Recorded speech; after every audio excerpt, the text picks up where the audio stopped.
Hello, ladies and gentlemen, and welcome to another episode of LT's Laser Lancer Review. Today we will be talking about the French Revolution, so let's jump right into it. So, got to remember, the French Revolution will happen for multiple reasons, but it will be because the enlightened ideas that I covered in the last episode is in the minds of the French people and the people of Europe. So, some background and key people of the French Revolution. Before the French Revolution, the political and social system in France in the 1770s is going to be called the Old Regime. So just make sure you know that for the Regents exam, because I feel like that's usually a vocab word we often forget about.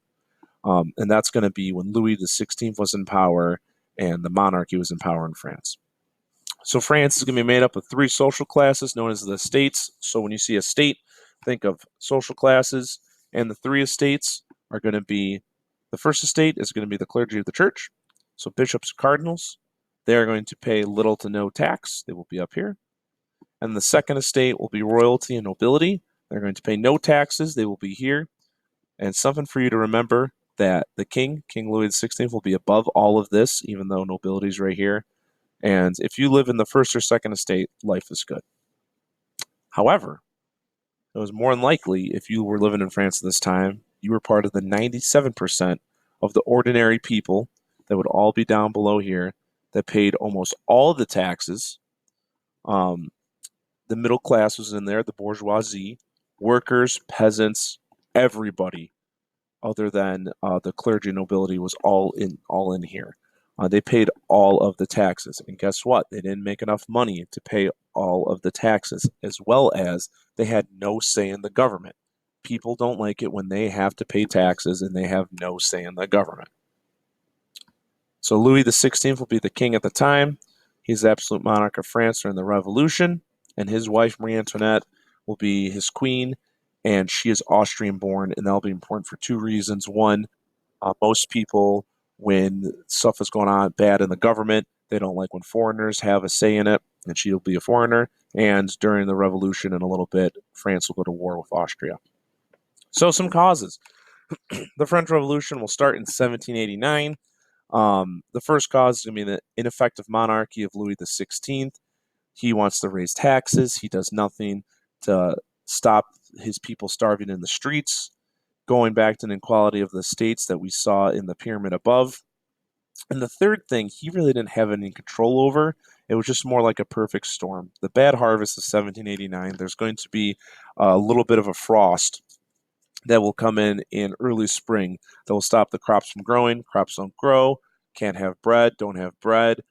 Enough bread leads to inflation of bread. Bread's too expensive, people can't afford it, people starve, people die. And all of this is going to lead to the financial collapse of France.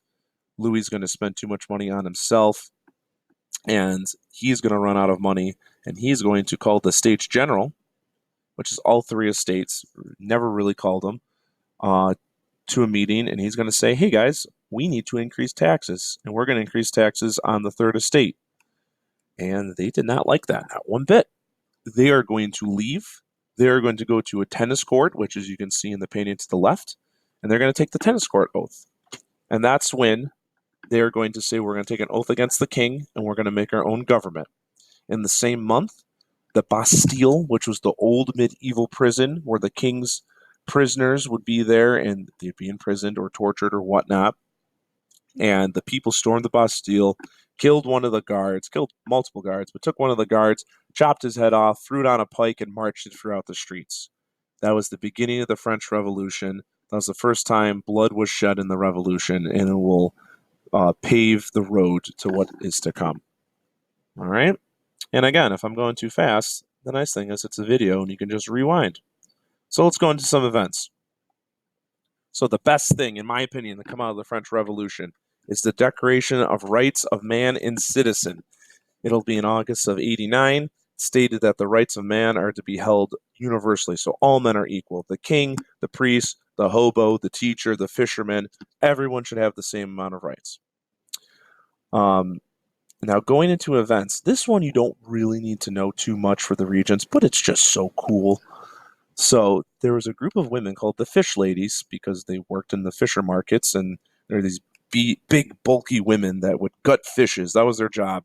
And they took their fishing tools and they marched to Versailles, the palace, forced the king and queen out of there, and moved them to Paris so they can be under watch of the revolution. That's just insane. Imagine people today storming the White House. It's insane.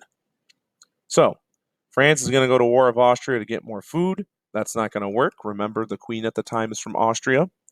The monarchy in September of 1792 will be abolished, so there's no monarchy. And then after that, the people found King Louis XVI guilty and they executed him a few months later. And then later that year, his wife will also be executed by the guillotine. That will be the number one weapon during the French Revolution. It is very easy to kill your enemies because it's so quick and simple, and you can do multiple people in one day. And there's the king's head right there. Ooh. So the king's dead. Everything's going to be great in France, right? Well, not so much. So after Louis XVI's death, we're going to see the Jacobins. They're going to be the most radical group during the French Revolution, very pro-revolution. Their leader is Maximilien Robespierre.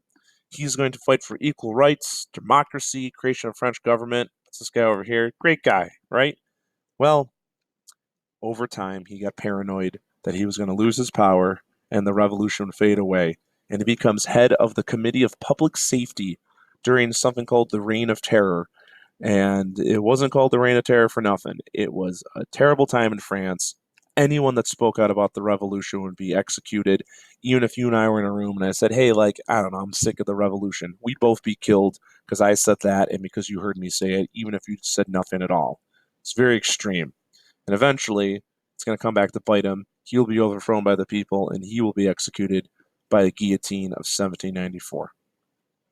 So, France is kind of where it started from at this point. What's going to happen now? And they're like, okay, let's put 5 people in charge called a directory. That'll be the government in France, but it's weak, it's ineffective. Bread prices go up again. That's how it was in 1789. People died for this. People are very, very upset. The military is upset. And there's going to be a guy by the name of Napoleon who's going to rise up to be the leader in France. And this video will not do Napoleon justice. We will not go in detail for Napoleon, but you got to know a little bit about him for the end of the French Revolution. So he is going to rise up in the ranks in the army with big victories against the British and the Austrians. He is going to help overthrow the directory in a thing called a coup d'etat. Please know what that means. That's an important vocab word. That's a revolt of the government. And then after it, he's going to name himself Emperor of France. France, not of the French. Oh, of the French. Okay, that works. Of the French. And it's like, okay, we had a king and now we have an emperor. It's kind of the same thing. However, at first, Napoleon does good stuff. He increases the economy of France, and it's a good time to be French. And he's going to end up taking over pretty much all of Western Europe. Then he's going to lose some battles. He's going to get kicked out of power. France is going to be in shambles again, and it kind of goes full circle. However, what are some major effects of the French Revolution, Napoleon's rule? The biggest thing we saw was the spread of these democratic, enlightened ideas. They're going to spread all throughout Europe. They're going to spread across the ocean to Latin America, cause those revolutions. That is like the biggest thing. And because when Napoleon was taking over the rest of Europe, and the people of those European countries were like, I'm not French, like, he's my enemy, we're going to get the seed of nationalistic ideas. All right? So that was a lot to handle. Make sure you study this on your own. I especially make sure go near to those review documents on Schoology and really make sure you look at the effects of the French Revolution and Napoleon. I rushed those a little bit, but yeah. So that should be it. And of course, we have our fun fact. The term Lego comes from the Danish phrase "leg godt," which means play well. So that's fun. There you go. All right, ladies and gentlemen. As always, I've been LT, and we will see you next time.